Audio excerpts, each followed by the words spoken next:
They called the homeless man crazy for caring for a dog, until they discovered the truth. The winter wind cut through the city streets like a knife, but nobody paid attention to the man huddled in the doorway of an abandoned building.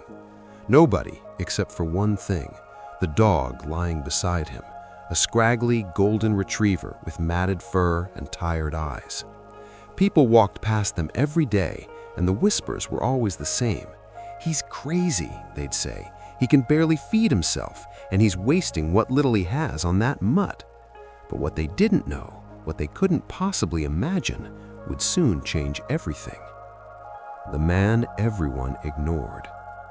Marcus had been living on the streets of downtown Portland for 3 years.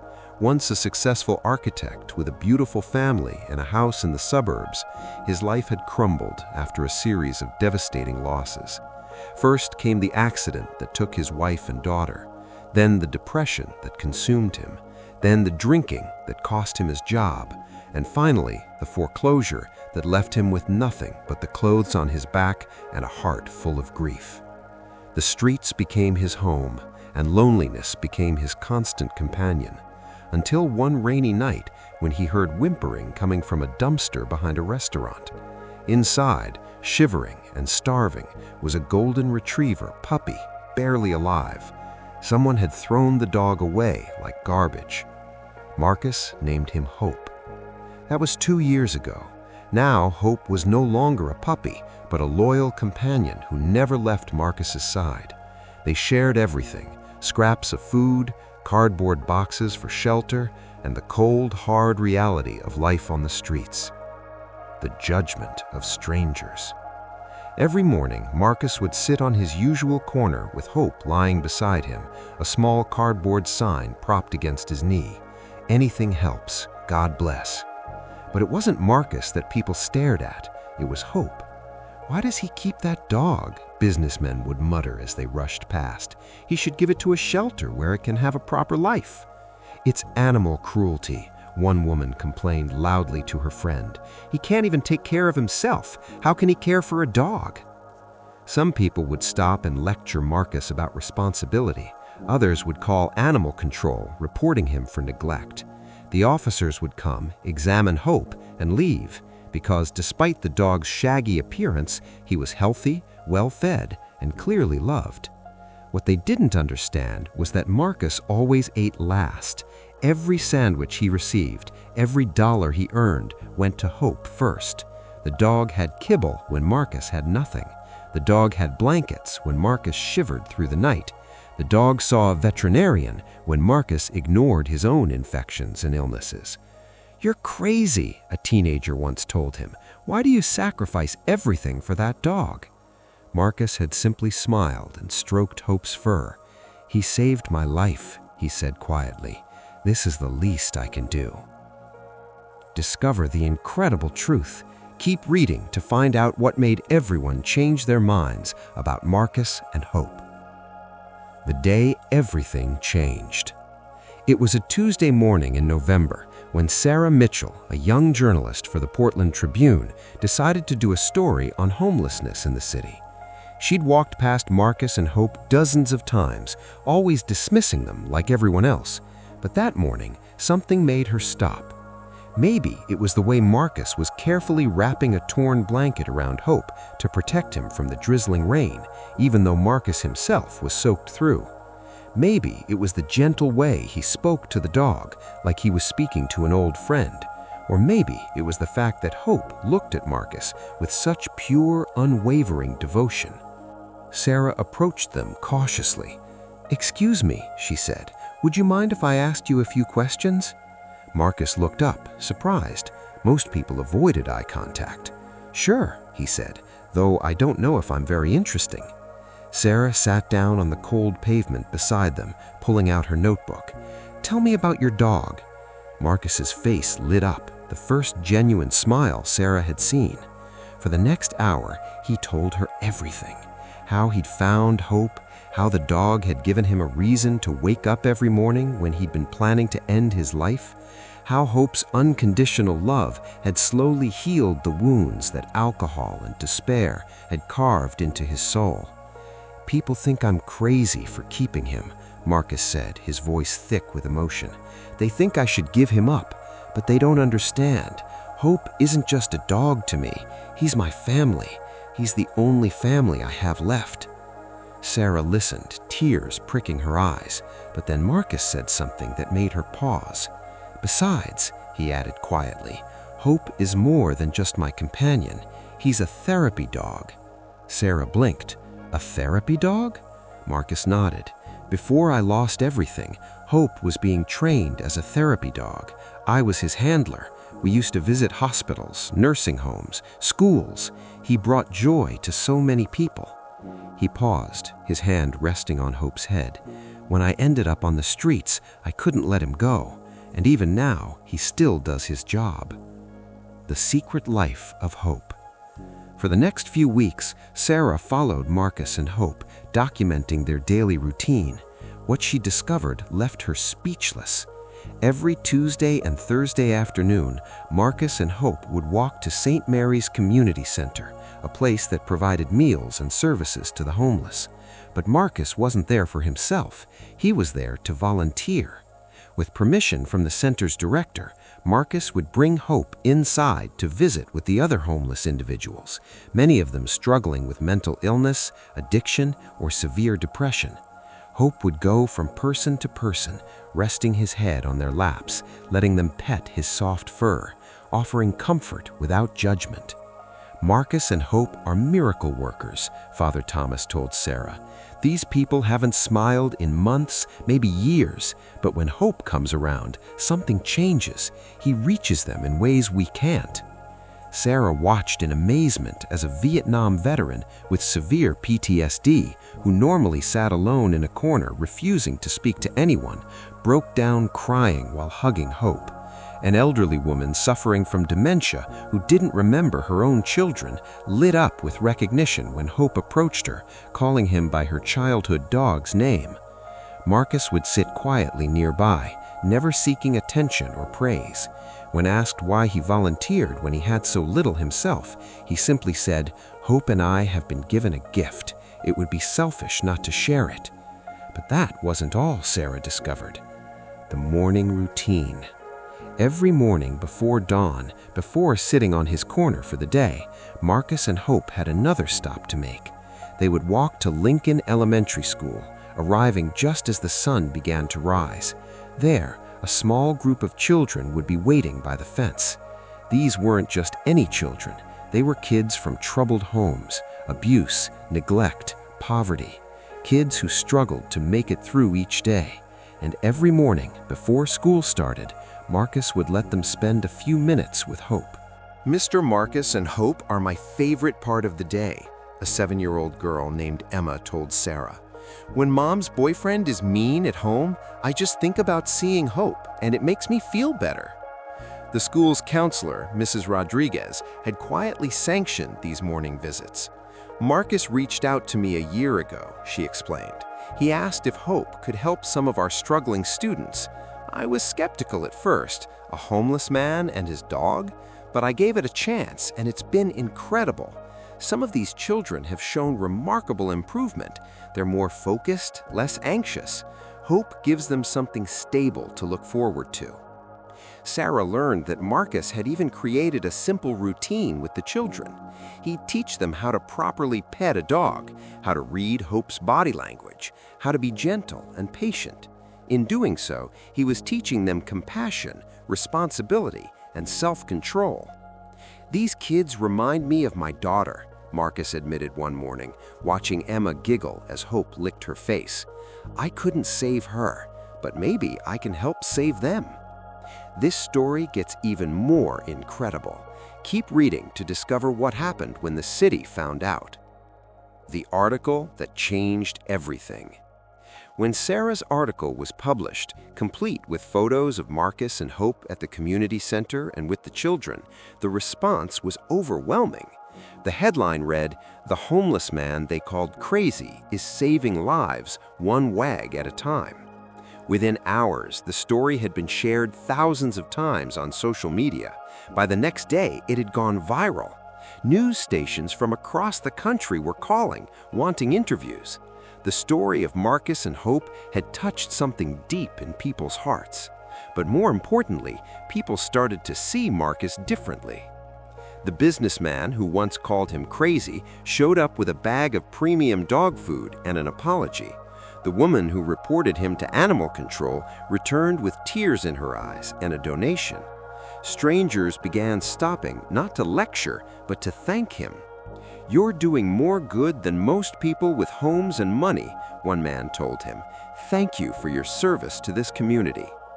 Donations poured in, not just money, but supplies for Hope, warm clothing for Marcus, gift cards for food and veterinary care.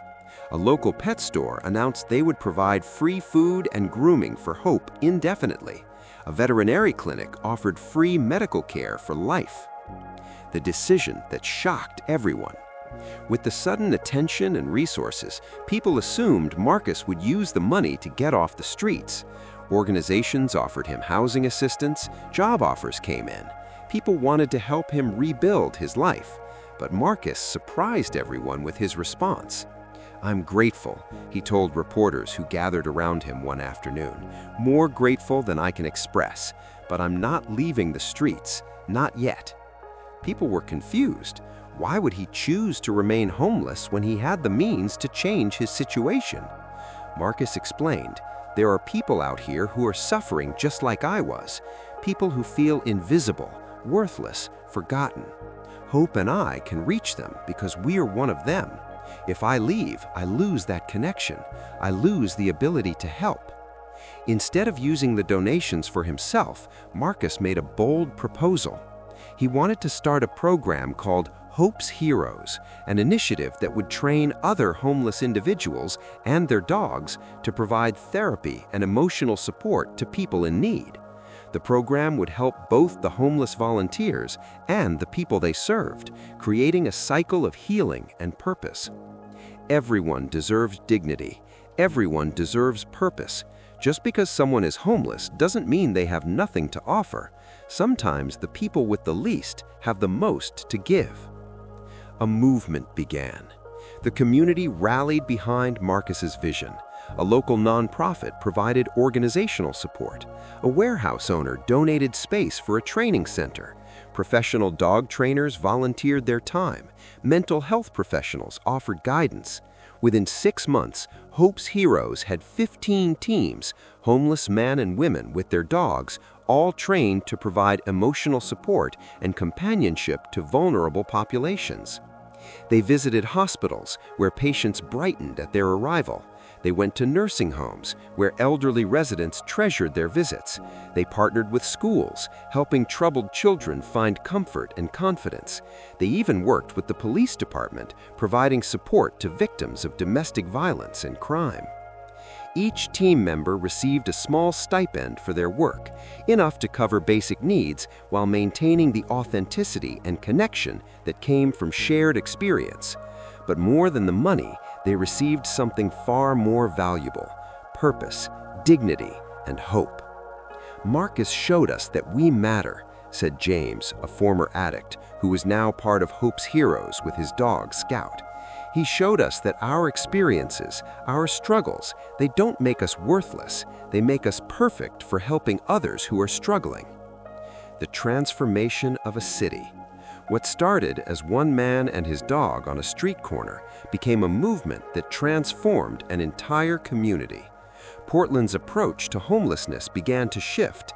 Instead of just viewing homeless individuals as problems to be solved, people began to see them as human beings with potential, skills, and gifts to offer. Other cities took notice. Hope's Heroes expanded, with programs launching in Seattle, San Francisco, Denver, and beyond.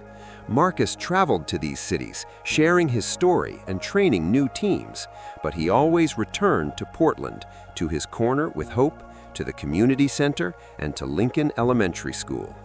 This is where it started. Here is where Hope saved my life. The children at Lincoln Elementary still gathered by the fence each morning, but now there were more of them. Emma, now 8 years old, had become a leader among the kids, teaching newcomers how to approach hope gently. Mr. Marcus says that Hope is special because he loves everyone the same, Emma explained to a new student one morning. It doesn't matter if you're rich or poor, clean or dirty, happy or sad. Hope just loves you. And Mr. Marcus says we should be like Hope. The award that said it all. 3 years after Sarah's article was published, Marcus received the Presidential Citizens Medal for his work with Hope's heroes. He stood in the White House wearing a borrowed suit that didn't quite fit, with Hope sitting obediently beside him in a bow tie. Marcus and Hope remind us that heroism doesn't require wealth or status, the president said during the ceremony. It requires compassion, dedication, and the courage to serve others, even when you yourself have nothing, especially when you have nothing. As Marcus accepted the medal, he thought about all the people who had called him crazy, the ones who said he was wasting his life on a dog, the ones who couldn't understand why he sacrificed everything for Hope. He understood their perspective now. From the outside, it did seem crazy. A homeless man sharing his meager resources with a dog, a man with nothing giving everything away. But what they hadn't understood, what he tried to help them see, was that Hope hadn't been a burden. Hope had been his salvation. In saving Hope, Marcus had saved himself. And in choosing to serve others with hope, he had found meaning in the midst of tragedy. The inspiring conclusion. Read on to see where Marcus and Hope are today. Where they are now. Today, Marcus is no longer homeless. He lives in a small apartment provided through Hope's Heroes, which has grown into a nationally recognized nonprofit organization. But he still spends most of his days on the streets, working with teams, training new volunteers, and visiting the people and places that need Hope's touch. Hope, now 8 years old, has slowed down a bit. His muzzle has turned gray, and he naps more than he used to, but his tail still wags with the same enthusiasm when he sees the children at Lincoln Elementary or the residents at the nursing home. "We're getting old together," Marcus jokes, rubbing Hope's ears. "But we're not done yet. There's still work to do." Hope's Heroes has helped over 10,000 people in its 5 years of operation. More importantly, it's given hundreds of homeless individuals a path forward, not just by providing resources, but by restoring their sense of worth and purpose. Sarah Mitchell, the journalist who first told their story, now serves on the board of Hope's Heroes. She often reflects on that November morning when she decided to sit down and listen to Marcus. "I almost walked past him that day," she admits. "I almost dismissed him like everyone else had. But something made me stop and listen, and what I learned changed my life. Marcus taught me that everyone has a story, everyone has value. We just have to be willing to see it." The story of Marcus and Hope isn't just about a man and his dog. It's about the power of compassion, the importance of purpose, and the danger of judgment.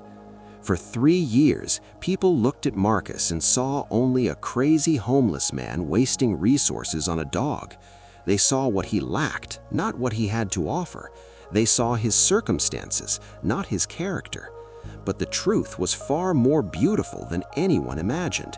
While they were judging him, Marcus was quietly saving lives. While they were dismissing him, he was giving hope to the hopeless. While they were calling him crazy, he was demonstrating what true sanity looks like, choosing love over selfishness, service over self-preservation, and connection over comfort. The people who once mocked Marcus for caring for Hope had it backwards. Marcus wasn't crazy for keeping the dog. Keeping Hope was the sanest thing he'd ever done. In a world that often measures worth by wealth, status, and success, Marcus and Hope remind us of a deeper truth. Our value isn't determined by what we have, but how we love. Our purpose isn't found in our comfort, but in our service to others. Everyone thought Marcus was sacrificing for Hope, but Marcus knew the truth. Hope had given him everything: purpose, love, healing, and a reason to live.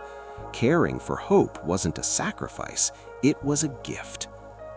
A final message. If you take one thing from the story of Marcus and Hope, let it be this: never assume you understand someone's story from a glance. The homeless person on the corner, the struggling neighbor, the coworker who seems to have nothing, they all have depths you cannot see. They all have gifts they could share if only someone would look past the surface. And if you find yourself in a dark place, like Marcus once was, remember that hope can come in unexpected forms. Sometimes it comes as a scraggly dog in a dumpster. Sometimes it comes as a chance to serve others.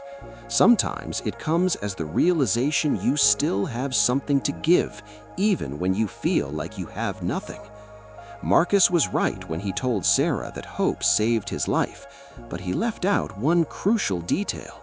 In saving hope, in choosing to love and serve despite his own pain, Marcus saved countless other lives too.